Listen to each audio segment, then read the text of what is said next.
Okay. Okay, everybody, welcome to the Srimad Bhagavatam class. This is chapter 79 in the 10th canto of the Srimad Bhagavatam. We're very excited to have everyone here. And for all of you who see this video later, please continue. We have done almost the entire Srimad Bhagavatam at this point. We're on the 10th canto, and we have about 10 chapters left in the 10th canto. There's a little bit in the 11th and 12th canto that we're going to go over. So please be sure you tune in for all that. And we're grateful that you're here. I just want to go ahead, if you don't mind, and we'll get the class started by pranams. If you know them, you chant along with me. Nama Om Vishnu Padaya Krishna Prastaya Bhutale Srimate Bhaktivedanta Swaminiti Namane Namaste Saraswati Devim Gauravani Prachodane Nirvishesha Sunyavari Paschat Yaresha Tarane Jaya Shri Krishna Chaitanya Prabhu Nityananda Shri Advaita Gadadhara Srivasadi Gaura Bhaktavrinda Hare Krishna, Krishna Krishna, Hare Hare Hare Rama, Rama Rama, Hare Hare. Om Namo Bhagavate Vasudevaya. Om Namo Bhagavate Vasudevaya. Om Namo Bhagavate Vasudevaya. So thanks again for joining us tonight. We're reading 2 chapters tonight. And in case you weren't here the last time and you're wondering how we're starting out on this chapter, you might remember in the last chapter we were talking about Lord Balaram, who had already kind of left because he heard that this battle was coming. He didn't want to be involved in the battle of Kurukshetra and so forth and so on. So instead, what he did, he wanted to remain neutral. So what he did was he went to Prabhasa and he went to Tritakupa, and then he went to Visala. So he went on a pilgrimage already, and finally he came to the forest of Naimisharanya.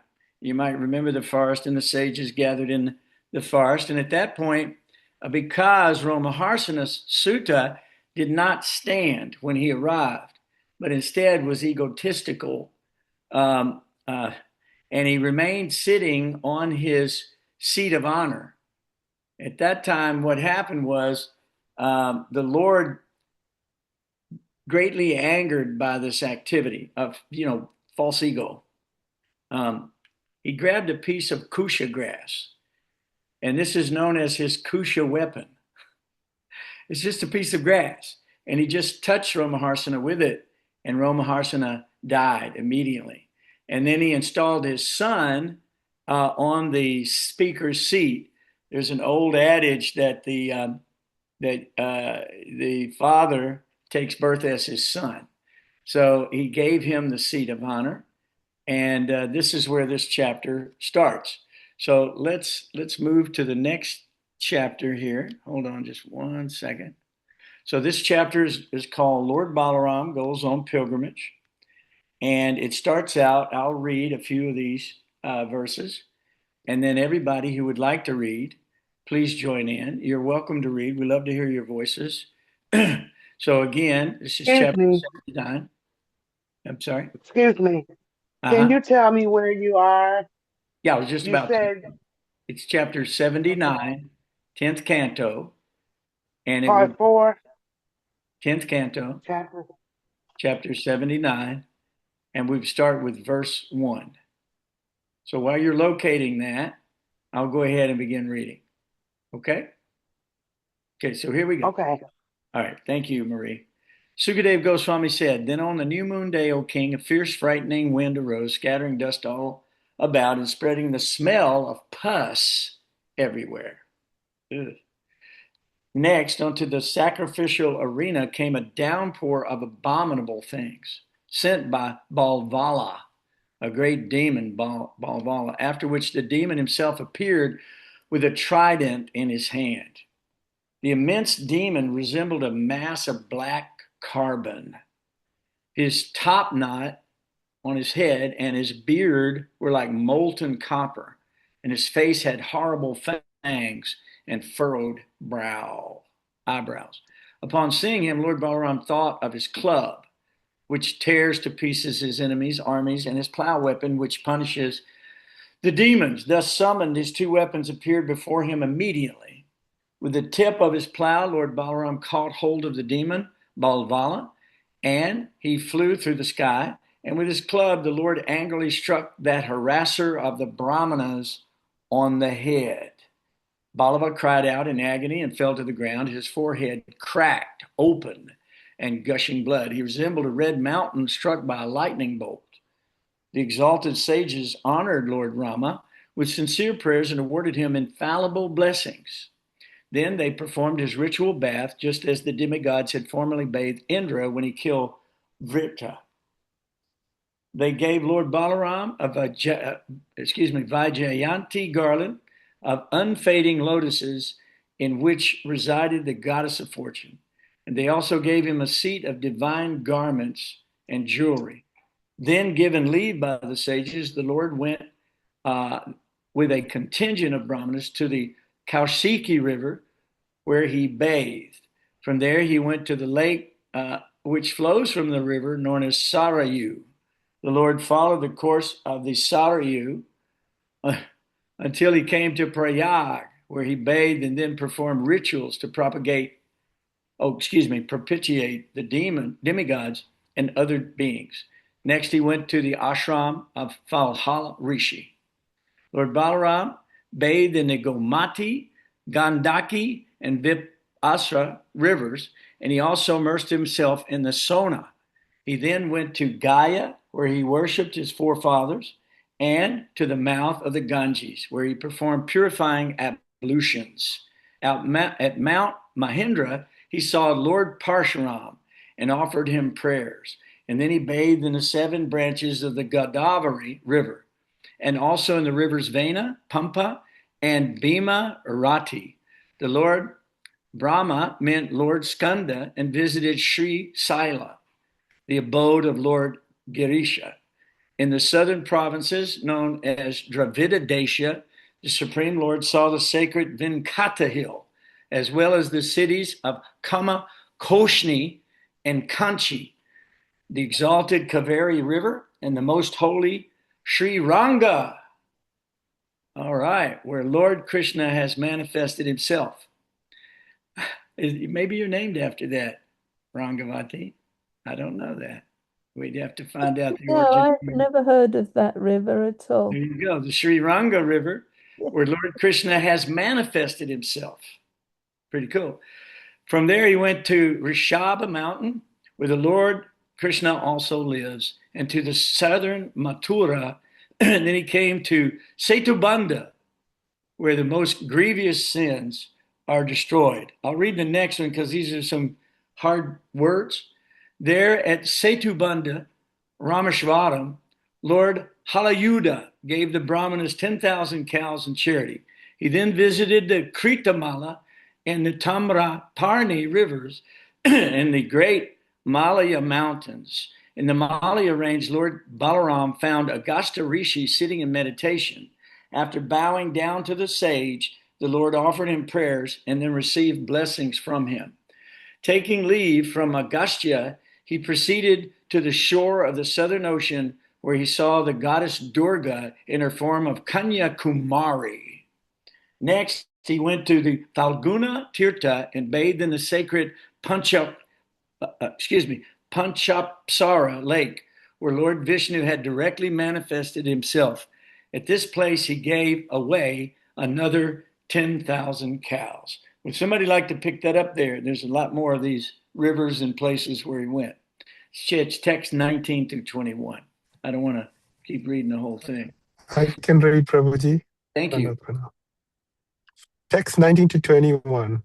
The Supreme Lord then traveled through the kingdoms of Kerala and Trigartha, visiting Lord Shiva's sacred city of Gokarna, where Lord Durjati Shiva directly manifests himself. After also visiting goddess Parvati, who dwells on an island, Lord Balarama went to the holy district of Surparaka and bathed in the Tapi, Payosni, and Nirvindya rivers. He next entered the Dandaka forest and went to the river Reva, along which the city Mahishmati is found. Then he bathed at Manu Tirtha and finally returned to Prabhasa. The Lord heard from some Brahmanas how all the kings involved in the battle between the Kurus and the Pandavas had been killed. From this, he concluded that the earth was now relieved of her burden. Wanting to stop the club fight that then raging between Bhima and Duryodhana on the battlefield, Lord Balarama went to Kurukshetra. When Yudhishthira, Lord Krishna, Arjuna, and the twin brothers Nakula and Sahadeva saw Lord Balaram, they offered him respectful obeisances, but said nothing, thinking, "What has he come here to tell us?" Lord Balarama, oh, sorry. Lord Balarama found Duryodhana and Bhima with clubs in their hands, each furiously striving for victory over the other as they circled about skillfully. The Lord addressed them as follows. Lord Balarama said, "King Duryodhana and Bhima, listen. You two warriors are equal in fighting prowess. I know great physical power, while the other is better trained in technique. Since you are so matched in fighting prowess, I do not see how either of you can lose this duel. Therefore, please stop this useless battle." Sukadev Goswami continued. They did not accept Lord Balrama's request. O king, although it's logical, for their mutual enmity was irrevocable. Each of them constantly remembered the insults and injuries he had suffered from the other. Concluding that the battle was the arrangement of fate, Lord Balarama went back to Dwaraka. There he was greeted by Ugrasena and his other relatives, who were all delighted to see him. Later, Lord Balarama returned to Naimisharanya, where the sages joyfully engaged him, the embodiment of all sacrifices, in performing various kinds of Vedic sacrifices. Lord Balarama was now retired from warfare. The all-powerful Lord Balarama bestowed upon the sages pure spiritual knowledge by which they could see the whole universe within him and also see him pervading everything.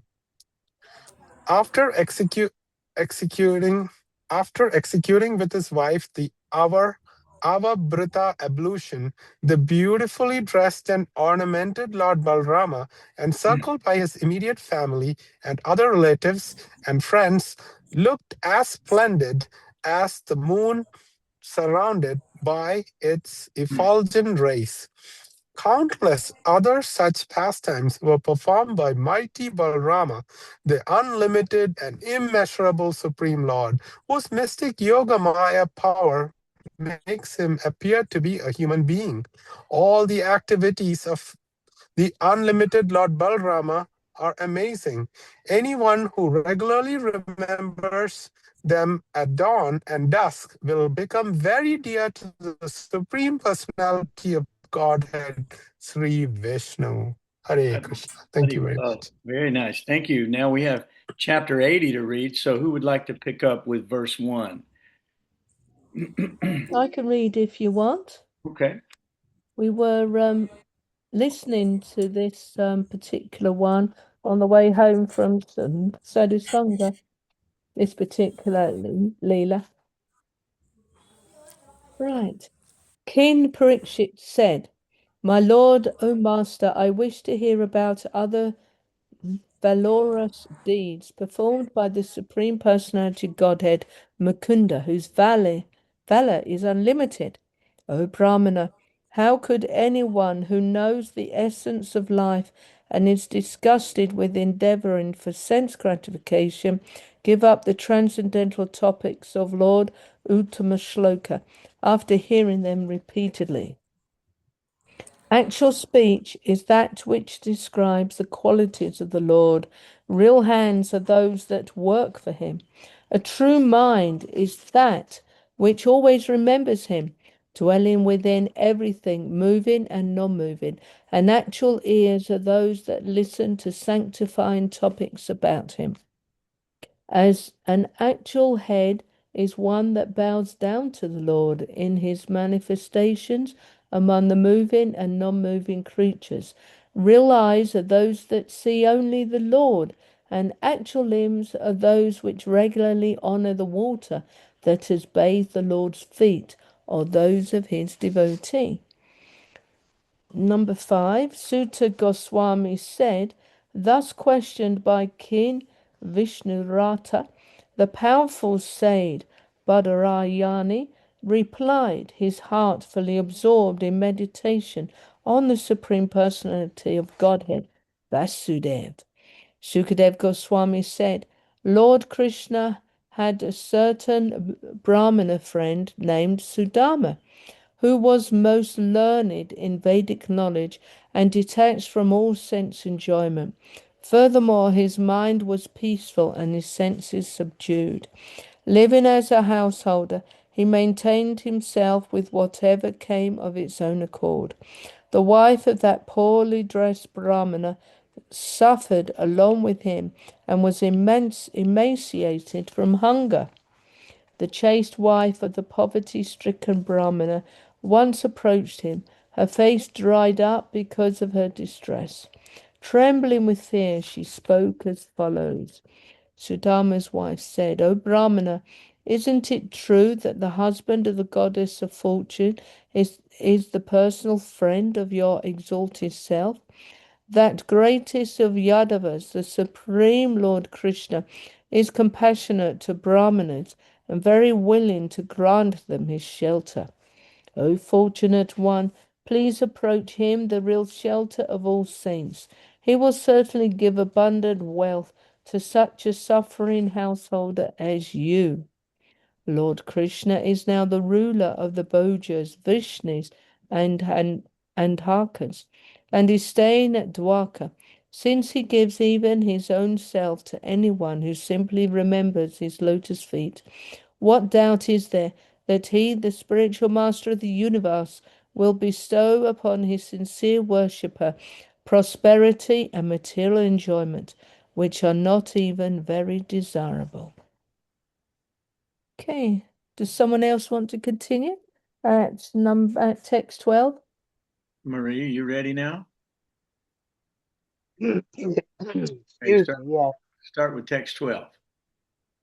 Sukadeva Goswami continued. When his wife thus repeatedly implored him in various ways, the Brahmana thought to himself, to see Lord Krishna is indeed the greatest achievement in life.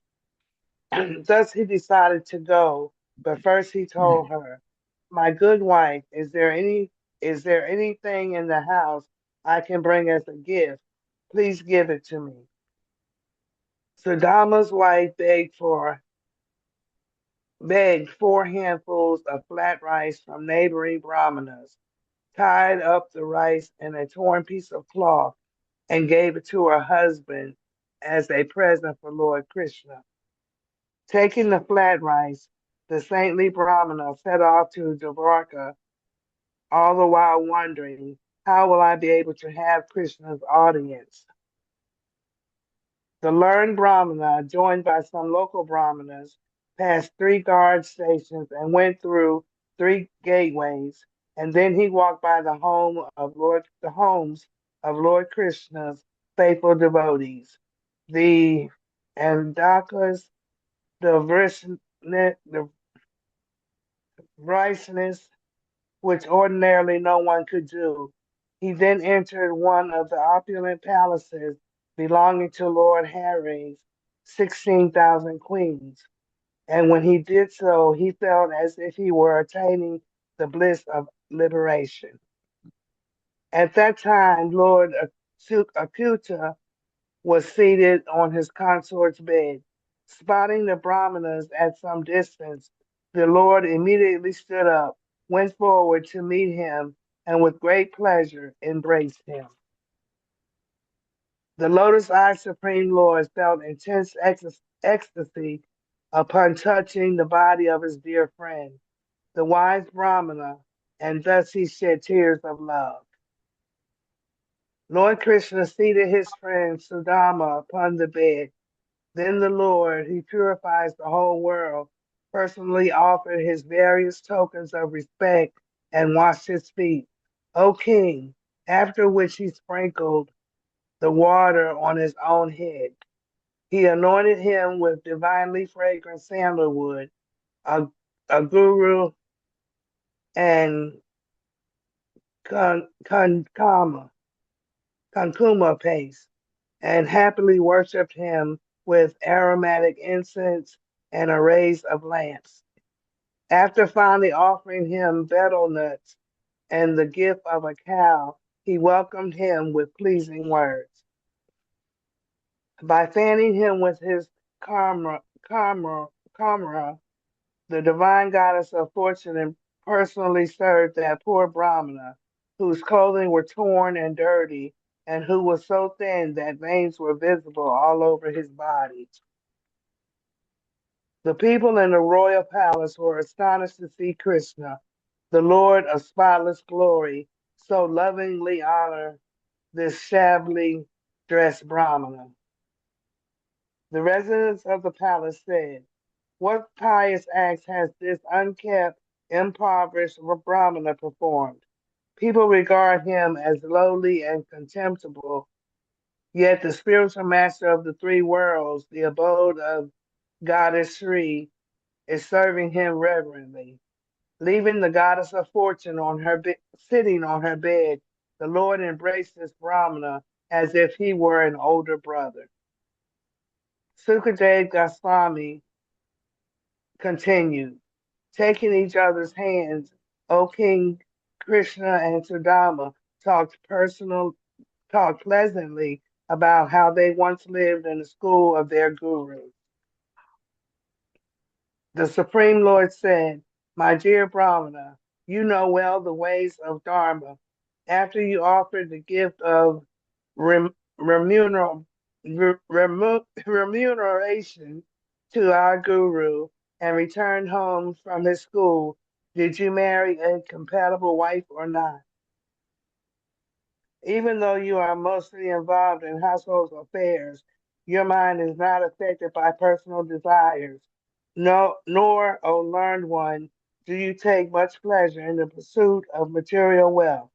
This I am well aware of." Okay, Hare Krishna. Haribo, that was good. Thank you. Does anybody else wants to read again? I can do it, Prabhu. Okay, please. Text 30. Yes. Having renounced all material propensities which bring from the Lord's illusory energy, some people execute worldly duties with their minds undisturbed by mundane desires. They act as I do to instruct the general populace. My dear Brahmana, do you remember how we lived together in our spiritual master's school? When a twice born student has learned from his guru all that is to be learned, he can enjoy spiritual life which lies beyond all ignorance. My dear friend, he who gives a person his physical birth is his first spiritual master, and he who initiates him as a twice born Brahmana and engages him in religious duties is indeed more directly his spiritual master. But the person who bestows transcendental knowledge upon the members of all the spiritual orders of society is one's ultimate spiritual master. Indeed, he is as good as my own self. Certainly, O Brahmana, of all the followers of the Varnasrama system, those who take advantage of the words I speak in my form as a spiritual master and thus easily cross over the ocean of material existence best understand their own true welfare. I, the soul of all beings, am not as satisfied by ritual worship, Brahmanical initiation, penances, or self-discipline as I am by faithful service rendered to one spiritual master. O Brahmana, do you remember what happened to us while we were living with our spiritual master? Once our Guru's wife sent us to fetch firewood, and after we entered the vast forest, O twice born one, an unseasonal storm arose with fierce wind and rain and harsh thunder. Then, as the sun set, the forest was covered by darkness in every direction, and with all the flooding, we could not distinguish high land from low. Constantly besieged by the powerful wind and rain, we lost our way amidst the flooding waters. We simply held each other's hand and, in great distress, wandered aimlessly about the forest. Our Guru Sandipani, understanding our predicament, set out after sunrise to search for us, his disciples, and found us in distress. Sandipani said, "O my children, you have suffered so much for my sake. The body is most dear to every living creature, but you are so dedicated to me that you completely disregarded your own comfort. This indeed is the duty of all true disciples, to repay the debt to their spiritual master by offering him with pure hearts their wealth and even their very lives." Sorry. You boys are first class Brahmanas, and I am satisfied with you. May all your desires be fulfilled, and may the Vedic mantras you have learned never lose their meaning for you in this world or the next. Lord Krishna continued, "We had many similar experiences while living in our spiritual master's home. Simply by the grace of the spiritual master, a person can fulfill life's purpose and attain eternal peace." The Brahmana said, "What could I possibly have failed to achieve, O Lord of Lords, O universal teacher, since I was able to personally live with you, whose every desire is fulfilled at the home of our spiritual master? O Almighty Lord, your body comprises the absolute truth in the form of the Vedas and is thus source of all auspicious goals of life. That you took up residence at the school of a spiritual master is simply one of your pastimes in which you play the role of a human being." Chapter 81. Can I continue, Prabhu? Do you want to continue reading? We can. There's no problem. What time is it now? It's 7:33. We have some time. Do you want to do another chapter, Ranga? We can. Let's see how long it is. This is a great story. The Lord blesses Sudama Brahma. So let's see how many verses we have here and if we could finish. It's 41 verses. Yeah, let's go for it. Why not? These are great stories. Okay. Yeah, Okay, continue Prabhu. to read. We'll go back through, we'll do this chapter as well. Okay, Prabhu. Yeah. Sukadev Goswami said, "Lord Hari Krishna perfectly knows the hearts of all living beings, and he is especially devoted to the Brahmanas. While the Supreme Lord, the goal of all saintly persons, conversed in this way with the best of twice born, he laughed and spoke the following words to that dear friend of his, the Brahmana Sudama, all the while smiling and looking upon him with affection. The Supreme Lord said, O Brahmana, what gift have you brought me from home? I regard as great even the smallest gift offered by my devotees in pure love, but even great offerings presented by non devotees do not please me. If one offers me with love and devotion a leaf, a flower, a fruit, or water, I will accept it." Sukadeva Goswami continued, "Even after being addressed in this way, O king, the Brahmana felt too embarrassed to offer his palmfuls of flat rice to the husband of the goddess of fortune. He simply kept his head bowed in shame. Being the direct witness in the hearts of all living beings, Lord Krishna fully understood why Sudama had come to see him. Thus he thought, in the past, my friend has never worshipped me out of a desire for material opulence, but now he comes to me to satisfy his chaste and devoted wife. I will give him riches that even the immortal demigods cannot obtain. Thinking like this, the Lord snatched from the Brahmana's garment the grains of flat rice tied up in an old piece of cloth and exclaimed, What is this? My friend, you brought this for me? It gives me extreme pleasure. Indeed, these few grains of flat rice will satisfy not only me but also the entire universe. After saying this, the Supreme Lord ate one palmful and was about to eat a second when the devoted goddess Rukmini took hold of his hand. Queen Rukmini said, "This is more than enough, O soul of the universe, to secure him an abundance of all kinds of wealth in this world and the next. After all, one's prosperity depends simply on our satisfaction." Sukadeva Goswami continued, "The Brahmana spent that night in Lord Achyuta's palace after eating and drinking to his full satisfaction. He felt as if he had gone to the spiritual world.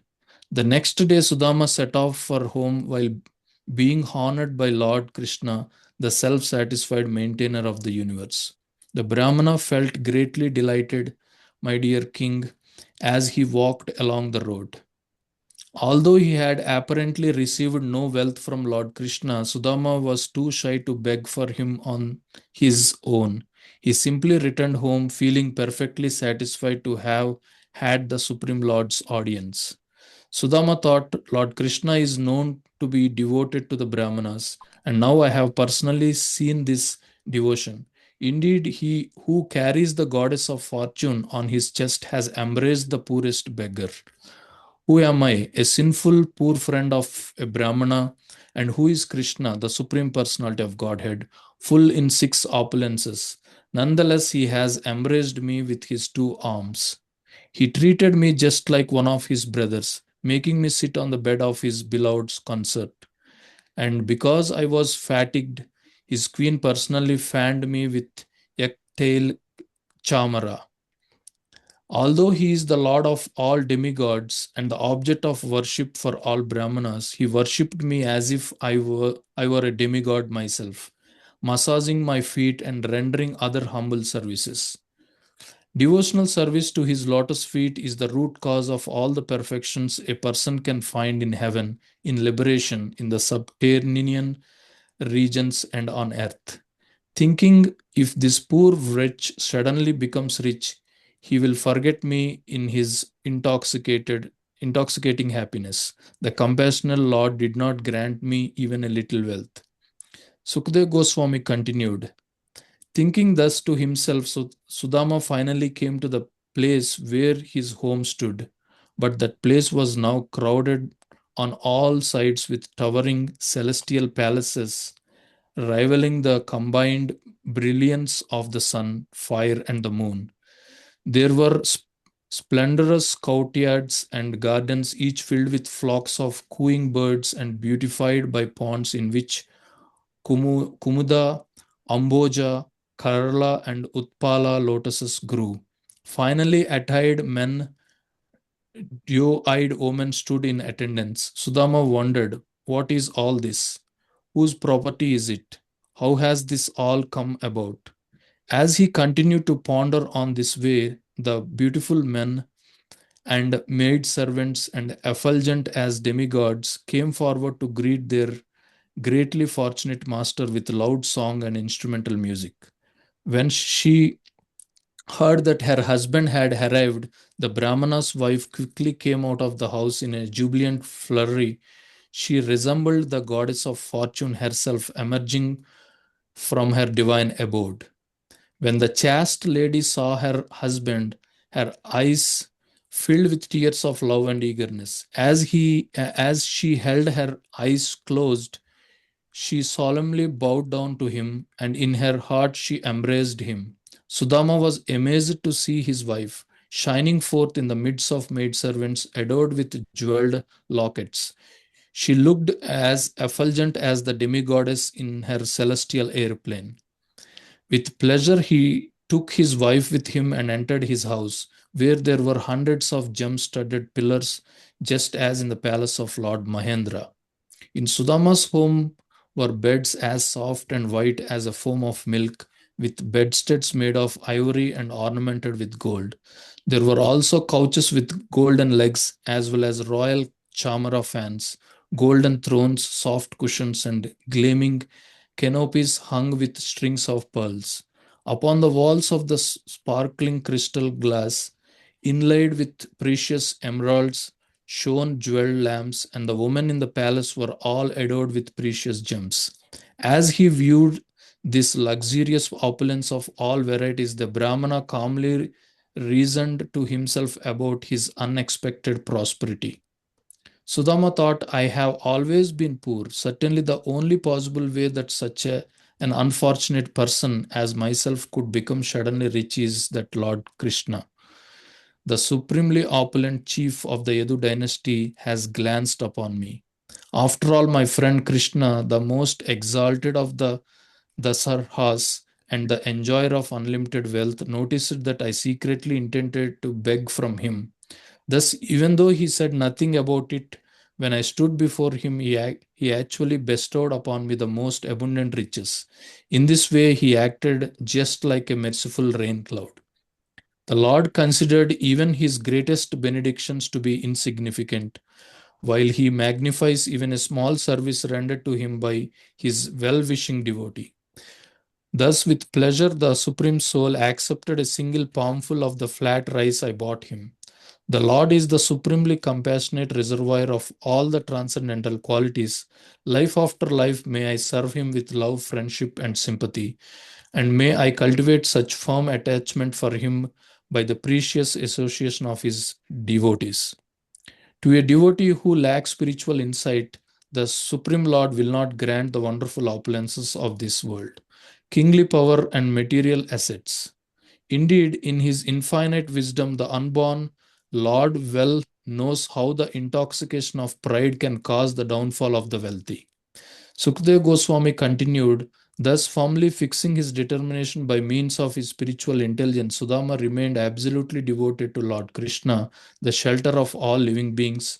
Free from avarice, he enjoyed together with his wife the sense pleasures that had been bestowed upon him, always with the idea of eventually renouncing all sense gratification.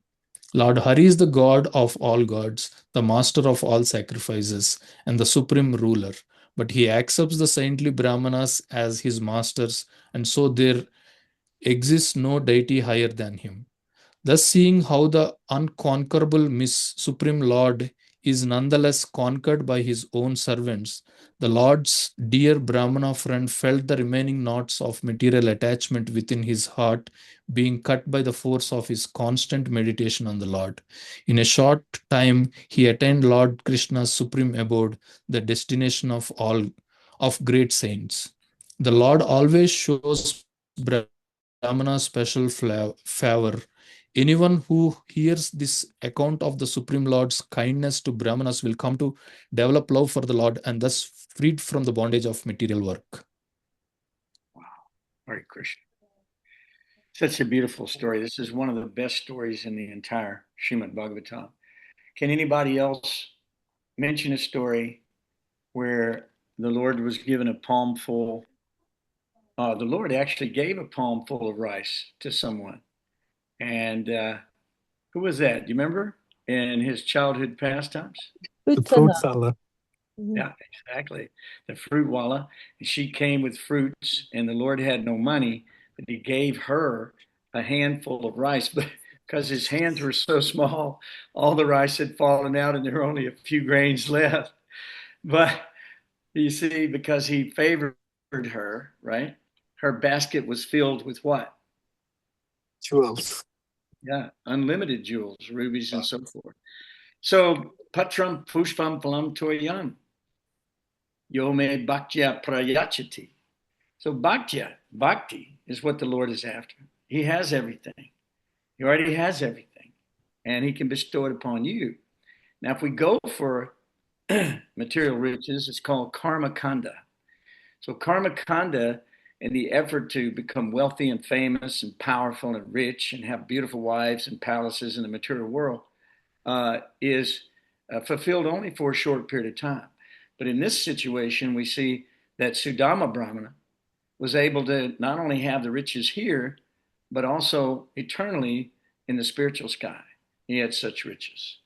Can anybody else say a story where someone offered simply their head to Krishna and Krishna fulfilled all their desires? Who is that? Vamanadev. Oh, sorry, Bali Maharaj Bali. Bali, to Bali Vamanadev. Maharaj, right. So he was willing to not only give everything that he had to the Lord, he was the king of the world, and the Lord took it all. He actually cheated. He actually cheated Bali Maharaj. And since he had nothing further to give, the Lord was saying, now what's left? What can you give? You made a promise. And so Bali bowed his head and gave himself to the Lord for the third step. So these stories are designed to bring us into a state of loving devotion to the Lord.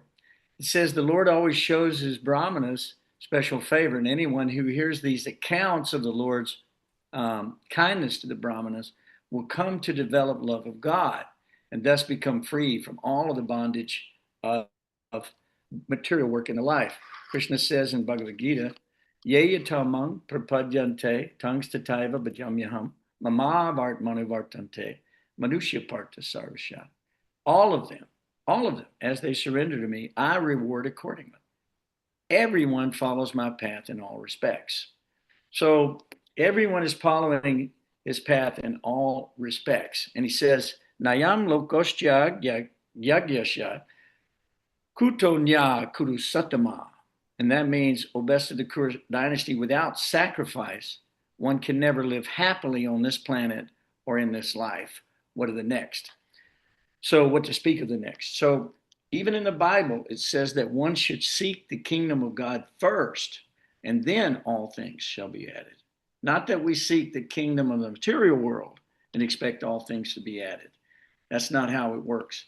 Krishna is only satisfied it says Krishna is purchased by the sincere tears of his devotee. This is the price to pay. This is the price to pay. A little handful of grain. And the goddess of fortune wouldn't even let him eat the whole handful. She said that's sufficient. Just a few grains are sufficient to receive these types of benedictions. So this is one of the greatest stories. I wanted to tell you that back when I lived in the Atlanta Temple in 1975, 6, whatever it was, there was one a disciple of Srila Prabhupada who came. His name was Sudama Brahmana. Okay, he's named after this individual in this story, who, by the way, went to Gurukul with Krishna and was raised in Krishna, went through distresses with Krishna. Why do you think Krishna allows us to go through distresses? Why? He arranges these things so that the spiritual master would have to come and then find them wandering hand in hand in this forest, lost, and then bless them with unlimited kindness and satisfaction by the spiritual master that awards all benediction. So it's notable to say that when Sudama left the palace of Krishna after being worshipped, literally like Arctic ceremony, he not only did that, but he fed him and sumptuously did everything. Everyone was astonished. Here's a man ragged, his veins are showing, he's poor, his garments are dirty and tattered, and Krishna has set him on the bed of the goddess of fortune with bedding as white as milk foam. He's sitting there in his dirtiness, and Krishna begins to wash his feet. He even takes the water and sprinkles it upon his head. This is amazing, amazing that the Supreme Lord would do this. There's a story also in the Srimad Bhagavatam about when Krishna was in Dwarka. Everyone who came to his palace, he would greet them and wash their feet. Every single person, he would wash their feet. So this washing of feet has gone on for thousands of years. Even the Bible, it discusses the washing of the feet and the anointment on the head and all these different things you find in the life of Jesus Christ, who is also a pure devotee, who gave his life and even asked for forgiveness as they were sticking the sword into his side, trying to kill him. And they tortured him desperately by flogging him, crown of thorns, all these different things. So anyone who is giving not only their lives, their wealth, they're giving their wealth and their family and their homes and everything back to Krishna in sacrifice, but they give their very lives to do that. So this is an amazing, amazing story. And we have to follow the instructions that Krishna is giving. Tad vidi prani pratena pariprasnena sevya upadekshanti te gyanam jnanastabhadarshinaha. So if you want to know the truth, you have to actually approach the spiritual master. You have to inquire submissively. You have to render service to the spiritual master. Self-realized soul can impart wisdom to you because they've already seen the truth. So it's not hard in that situation. And we can understand that that is the way back home to please the Vaishnava, to please the devotee of the Lord, pleases Krishna even more than if you try to go to him directly. We offer our food through Srila Prabhupada. Our prayer is that we're giving this to you, Srila Prabhupada. Now you give it to Krishna. We're not qualified that we can offer directly to Krishna. We should not be so puffed up to think we could do that. We should not be like Roma Harshana we read about in the last chapter when Balarama arrived. All of the sages stood up, offered their respects, and Roma Harshana did not. So therefore, he had to receive the punishment to be freed of his great offense. So this is part of it.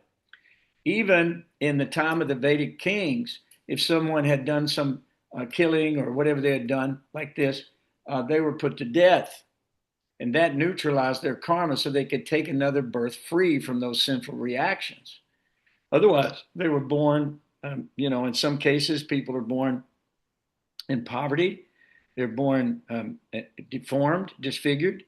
They're born in so many horrible conditions. And this is brought on not because Krishna is not equal to everyone. He's actually equal to everyone. But because they themselves have created reactions to their actions that they must now suffer because those activities were independent and not within the will of the Supreme Personality of Godhead. Krishna even says that in this life, if we're temperate in our habits of eating and sleeping and even working in recreation, we can mitigate all pains of material existence by practicing the yoga system. So what we're seeing is that these great devotees have been practicing the yoga system and they were poverty stricken. Krishna appreciated his sacrifice and therefore he blessed Sudama Brahmana with these wonderful, wonderful gifts and benedictions. And when Sudama was leaving, he thought, well, the Lord knew better. He didn't give me any of these things because he knew I would probably fall down. But when he arrived at his home, what did he see? All these palaces, and his wife comes out adorned like the goddess of fortune and so forth and so on. So Krishna can give us any benediction that we want. Everything you see before you now, everything you have before you now is a result of your activities and your family that you're born in, the home that you're born in, the intelligence that you're born in, the beauty that you're born in. Whatever that is justly deserved because this is your reactions to your previous lives. So Prabhupada told us as his disciples, he said, get it right this time. You have a chance. This is the chance for you to go back home, back to Godhead. But even the devotee begins to understand that our goal is not necessarily liberation. Liberation means I just want to be in Krishna's association life after life. What did Prahlad Maharaj ask for when he came before Lord Nrsingadev? What did he ask for? Anybody know? He asked for the forgiveness of his father, primarily. He didn't ask for anything in this world. And as a result, Krishna gave him everything you could imagine. So these are the lessons that we're trying to learn as we go through this life. We're trying to find these lessons from these great stories that we're reading in this Srimad Bhagavatam. Are there any questions or comments that you want to add? If you would, please speak up.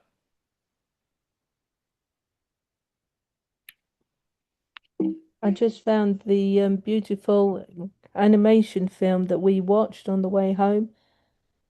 So I'll put it up on our great histories because it's really good.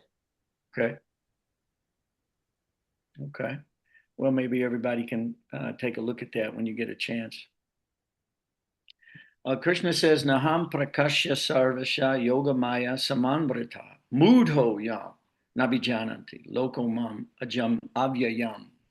And what that means is that he will never, ever manifest to the foolish and the unintelligent. For them, he is covered by his eternal creative potency of yoga maya. And so deluded, the whole world knows me not, Krishna says, who is unborn and infallible. And then conversely to that, he does say, Bhaktya Chwananya Sakya, right? And that is, if you know me and if you know the nature of my activities and my appearances, you do not have to take another birth in this material world, but you come to me in the spiritual world. You're no longer required to live in this material world of birth, death, old age, and disease, and loss. The fact is that you may have things now, but at the time of death, you lose everything.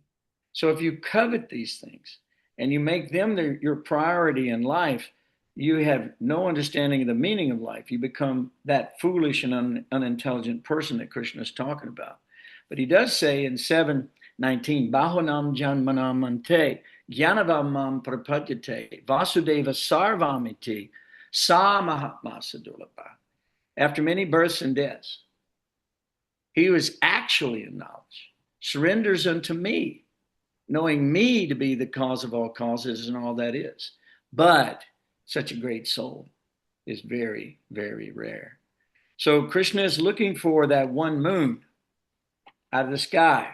One moon can light up the whole sky, whereas trillions of stars cannot. Isn't that amazing? So we're looking for that moon.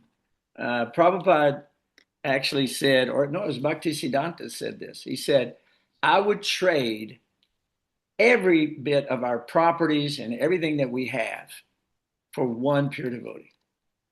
He would give it all. And he also said that one should tear off the marble in the temple, just tear it and sell it and print books and distribute these books of knowledge. So because we have to understand what we're doing here. Krishna says that antavat tu phalam tesham. He says that men of small intelligence will worship demigods, okay? And their fruits are limited and they're temporary. So some people go to the demigods because they think they can get immediate boons within the material world. They can enjoy sense gratification even more. But those who worship the demigods go to the planets of the demigods.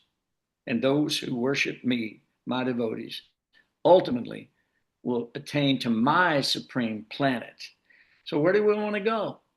We don't even want to go to Vaikuntha. We want to go to Goloka Vrindavan. We want to go to Goloka, where Krishna is performing his most intimate pastimes with his parents and his beloveds, his friends, like that. Instead of all of this opulence and all of this, we don't care for these things. We just want Krishna.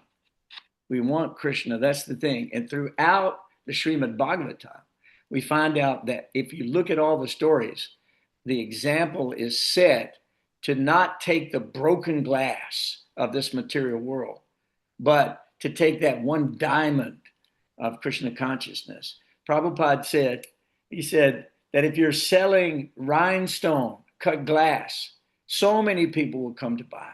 It's very cheap. But at the diamond store, there's only one at the counter because it's very, very, very expensive. So this cannot be gotten cheaply. This cannot be, something that we look at that has no value. This is the greatest of all values that we're looking at here is what Krishna is seeing. And just even hearing these stories will bring one to love of God, will relieve one of mountains of sin larger than the mountain Meru.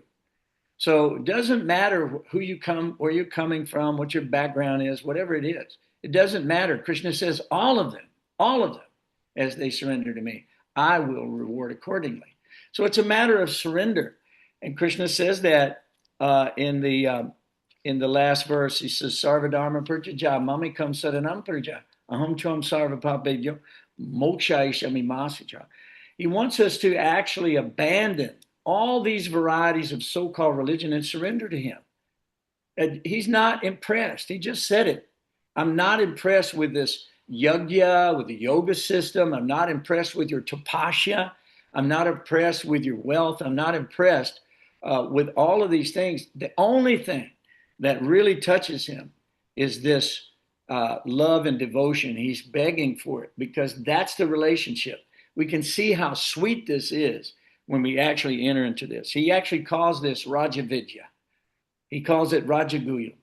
He says, Pavitramida Mutamam, Pratyakshavangamam Dharmam Susukam Kartamavyayam. This is the end of all knowledge and of all seeking after knowledge. It's the perfection of religion because it gives direct perception of the soul inside your body by realization. It's the most secret of all secrets, the purest knowledge. Krishna explains this to us. So it's the perfection of religion. And by the way, it's joyfully performed. And if you don't believe that, you should have been at Sadhusanga, okay? Because it was so happy we were screaming to the tops of our lungs God's holy names at the Hyatt Regency in New Orleans, the capital, murder capital of the world. And we were there in the midst of all of this decadence that you find in Rue Bourbon and so forth street, where intoxication is the Dharma, right? Not Bhagavat Dharma, intoxication Dharma. That's the function of their very soul. So Krishna doesn't want that. He doesn't want that from us. And he goes on to say, Ashradana Purusha Dharmashasha Parantapa. And he says, those who are not faithful on this path of devotional service, they will not attain to me, but are returning to birth and death in this material world. So we don't want that situation. We don't want that situation. We want to be just like Sudama Brahmana. And we want to take all of this mercy upon our head. And one last verse I'll share in 9:14 in Bhagavad Gita is a beautiful verse. Satata nam kirtayanto mang yatantas cha dridhavrata mamashantas chamam bhaktya nitya yukta upasate. Always chanting my glories, endeavoring with great determination, bowing down before me. These great souls perpetually worship me with devotion. So that's our policy. That's our process. That's our way back home. A favorable devotional service through the spiritual master. Everything is offered to the spiritual master. Krishna says like that. You can't serve Krishna directly, but you serve the spiritual master. And because the spiritual master is very dear to Krishna, he will present you, just like Radha will present you to Krishna. That's their great joy. They will present you to Krishna. And Krishna will immediately accept without further question if you can please the spiritual master. Just like if you want to know the father of the wealthy father, if you become friends with his son and the son goes, hey, this is my best friend, the father immediately accepts you as a son as well. It's very easy to do. So this process is not difficult. There's no restriction. Nam namakadi bahuda nijasarva shaktis. There's not even hard and fast rules to chant Hare Krishna. Of course, we know there are 10 offenses to the holy name. We have to be very careful about those. But as far as charging for the holy name, there's no charge. There's no restriction. It can be chanted at any time. You can even do a manasa japa. You can do these things in your own mind. If you lose your voice or whatever, you can't see, you could still hear the holy names. So it's oral reception that we're doing right now. And it works, guys. It works very, very well. And all we have to do is stick to the process and give our faith to the spiritual master. Do everything that we do as an offering and a gift to the spiritual master. And then the spiritual master will present to you. He says, Yat karosi, yat ashnasi, yaj juhoshi dadasi yat tapasya konteya, tat kurushva mad apanam. All that you do, all that you eat, all that you offer and give away in charity, as well as all of the austerities that you are performing, should be done as an offering to me. And another place in Bhagavad Gita, He says, Yagyartat karmanonyatra, loko yam karma bandhana. So if you don't do service to Krishna, then it's upon your head to suffer or enjoy your own karma.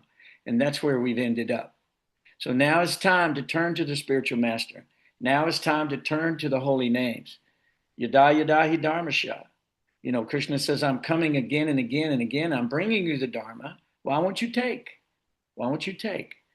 And Lord Chaitanya Mahaprabhu, it says, what is that? You're sleeping in the lap of the witch called Maya, right? What is that verse, Vamsi? You know that verse? Oh, no, Prabhuji. Okay, that's a wonderful verse. Can anybody say the Sanskrit for that verse? I'm trying to remember what that is. But anyway, wonderful verse where he says, oh, Jeev Jago, go to Chandra Bole. Jeev Jago. In other words, come on now, wake up, sleeping soul. You were sleeping in the lap of the witch called Maya. So it's time for us to wake up, to get out of that Maya and offer everything that we do and everything that we have to say, all of our words, we have to do. Krishna says, Manmana Baba Madbhakto, Madhyaji Nam Namaskare. Mame Vaishyashi Kontaya, Atmanam Matparayana. So engage your mind always in thinking of me. Offer your obeisances unto me, and being completely absorbed in me, surely you will come to me. So Krishna is very kind. All he is asking for is a little love. You're getting air, you're getting water, you're getting food, you're getting your body, you're getting your family, you're getting your children, you're getting your wealth, you're getting your home, you're getting everything from Krishna. Why can't you give a little bit back? Just a little bit. It's not hard. Anyone can do. Even a child, Prabhupada said, can become guru. Why? You simply repeat what you've heard. These are not my words. These are Krishna's words. I'm unqualified holy to even speak. That's why I have to be very careful to remain silent. And what is silence? Speak only Krishna Katha. So that's our goal tonight. And we're grateful for you being here with us. Is there any further question? I want to go. I've got all these verses we could go back through, but we're running out of time. But very nice reading tonight. Everyone did it. Oh, there's Rawati. She's with us now. We missed out on her reading. I always love to hear her read. So maybe next time we'll give you the floor for a longer period of time, because she comes to us all the way from Ghana. All right. Is that right? Ghana or Guyana? I'm trying to remember which one it is. I get confused about those two. But thank you so much. Diana. Guyana. Okay. Thank you guys so much for being with us tonight. And same time, same station next week. Please join us always to hear these this wonderful knowledge and this realization that we get from the Bhagavad Gita and from the Srimad Bhagavatam. And Hare Krishna, Prabhuji. Have you heard? Can I ask a quick question? Sure, go ahead. Yeah. Have you heard? Like I've heard somebody say, like some acharyas say that Sudama was really a great devotee, but he was slightly proud that he is the poorest and the most humble. So even pride of being the most in abject poverty, and Krishna destroyed that by giving him a lot of wealth. Have you heard that? And so that was the little imperfection he had, and he, with wealth, that was solved. And for others, Krishna takes away wealth because they're proud of their wealth, just like Bali Maharaj. So I just wanted to mention that. That may what be I in a heard. purport somewhere, but these purports are not written by Prabhupada. So you remember Yeah. Prabhupada didn't finish these last verses. But one Right. time a devotee came to Prabhupada and said, Prabhupada, I'm the most fallen. Prabhupada said, you're not the most anything.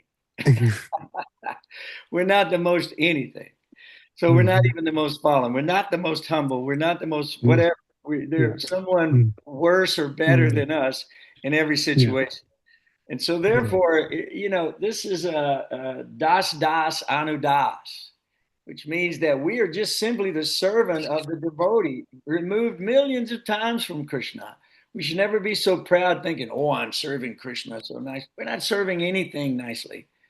If we receive the mercy It's called Guru Kripa, right? Guru Kripa. So we need the mercy of the spiritual master. If we don't have that mercy, we're not qualified. We are definitely not qualified to go back home, back to Godhead. But the spiritual master will present you. Someone even said, Prabhupada, what if we forget Krishna at the end of our life because we're in a coma or we're dying from death rattle or this or that? We're so painful. He said that whatever service you've done, Krishna will not forget you. He said, I carry what you lack and I preserve what you have. There's no question. There's no loss. There's no diminution. All we have to do is engage ourselves, and all we have to do is speak these knowledge. We don't make anything up. We're not making up things here. This is actually coming through Guru Parampara. This is coming down to us through the Parampara system. All we have to do is not change it. If we change it, then we're falling down, and everyone else is falling down as well. So I advise everyone to read every single word that Srila Prabhupada is saying. And there's volumes and volumes and volumes of that kind of information. Prabhupada was very careful. He would sleep 2 hours, sometimes 3 hours. He would get up and write in the middle of the night, and he would sleep 30 minutes in a day. Prabhupada had his program going on so he could leave this information. If you look at the Bible, there's not even a few pages in red where the words of Christ are even left. But Prabhupada has left volumes and volumes of information, not only about what's on all the stars, but what is beyond the stars, what is beyond the material world. And we now know what the spiritual world looks like. We know what's going on there. We know the persons there he's associated with. We know his pastimes in the material world. We know all these things. And Krishna guarantees you that if you know the nature of his appearance and his activities, you do not take birth again. We don't even ask for that. We just want to serve the spiritual master wherever he happens to be. So guys, any other questions or comments? Thank you for that, Vamsi, but I'm not aware of that. But if you can find that, would you post that to the group? I'd like Yes, to, I will do that. because I've been asking Vamsi to dig deep. He digs deep. He brings out some very cool stuff. And we're very grateful to your association, Vamsi. It's very nice that you're doing that. Rangavati is doing the same. So everybody else join in. And if you can find additional information that would enhance these stories, we would be very delighted to discuss these things and carry on Krishna Katha. I don't know if you saw the lecture by Sachinandana Maharaj. Yeah, That was yes. so funny. He had everybody cracking up. He said, you don't know it, but I was sneaking around and hiding. And he said, I was listening to your conversations. And he said that maybe 20% some Krishna Katha. The rest of you, all nonsense. He said, please forgive me, but I'm taking the knife and cutting the knot. Right. That's his job. Well, I So, think I can say that amongst us, we were just talking Krishna Katha and service the whole time. I don't remember doing any other talking at all for the whole of the might weekend. not have come to your table then. Yeah, our Might have- table. Yeah. Yeah, our table, but he may have come to other people's table. I didn't see him sneaking around. There was no place to hide. We're on one side we had Tamal Krishna's booth, and then on the other side we had Donavir's booth. I mean, we were surrounded by some serious nectar, man, and we're looking right across, directly across from Indra booth. So, guys, it's not going to get a lot better. I mean, we were in the heart of the best association in all the three worlds. There's no question. So we really lucked out. If you have not been to Sadhu Sangha, I'm gonna recommend you go. We're trying to build Vrindavan Forest into a constant, perpetual Sadhu Sangha, and we want to offer kirtan and prasadam and knowledge without deviation from Prabhupada's books and his information and instructions. So please join us, not only for these classes, but join us in our service to Srila Prabhupada.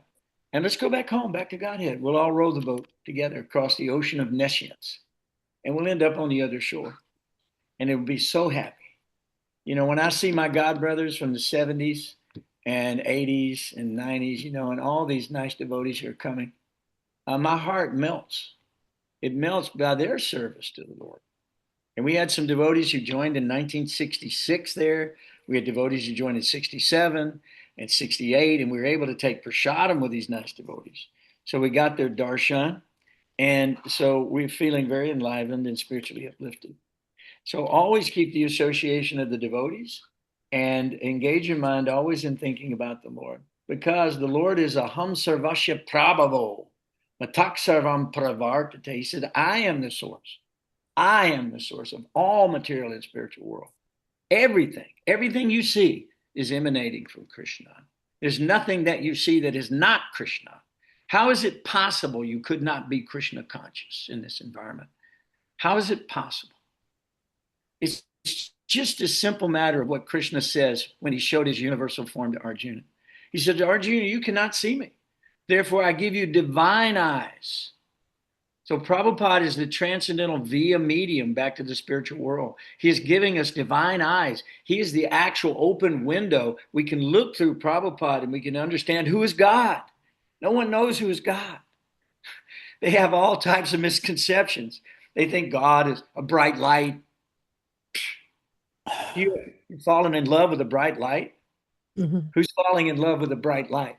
Or they think he's some mountain or some, Well, he is a some, mountain. well, he is a mountain. But my point is much more than that. He's a Virata Rupa, but people don't understand beyond that. They see the impersonal aspect of God and they don't understand his beautiful personality. So his beautiful personality is what we want to see. So here's one last verse that I'll give you, okay? And I think you'll appreciate this. The numbers are wonderful. It's 10:10 in the Bhagavad Gita. Does anybody know the verse 10:10? Prabhupada, we just got a thing while we're down. They gave us the most quoted verses of Srila Prabhupada.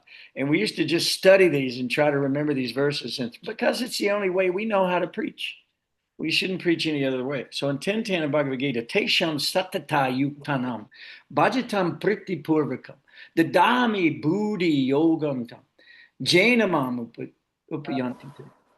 So he says, those who are constantly devoted, now listen carefully, those who are constantly devoted and worship me with love, those who are constantly devoted and worship me with love, I give the understanding by which they can come to me. I give the understanding by which you can come to me. So Krishna is there. He wants to give you this understanding. He says, I am knowledge, I am remembrance, and I'm also forgetfulness. So which one do you want? Which one do you want? So you be constantly devoted to the Lord. Worship him with love. Feel the love for Krishna. The Radhanath lecture was one of the best lectures I've ever heard in my whole life. And I've been around this for 50 some odd years, because he brought out all the great stories of these great devotees who had given up everything, including Nityananda, Haridas Thakur. All of those stories were there. And it was just tear evoking. It just evoked tears from your eyes, the water streaming. You can't help. You can't help, when you hear these great stories about these souls who dedicated their whole lives to the Lord. So let's dedicate our whole lives. Let's give everything back to Krishna. It's not that you won't have a house. It's not that you won't have food to eat. When you live in the palace of the king, are you not dining from the same table? Think about it. What is the loss? Simply gain. Hare Krishna. Any other further comments? Anything else you want to add? Because we've now gone over 19 minutes. But we did 3 chapters.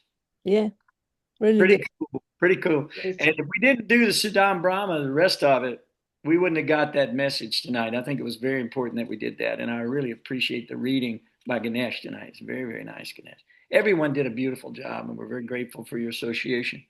So any other points or questions before we close the class tonight? Okay. So repeat after me. Hare Krishna.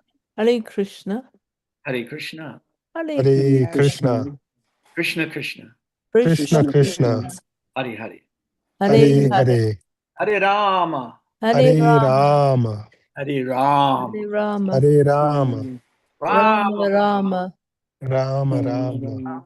Rama. Hare Hare. Hare. God bless you all tonight. Thank you for the wonderful association. I look forward to Thank seeing you, everyone. you. Hare Bo. Hare Krishna. Hare Bo. Hare Bo.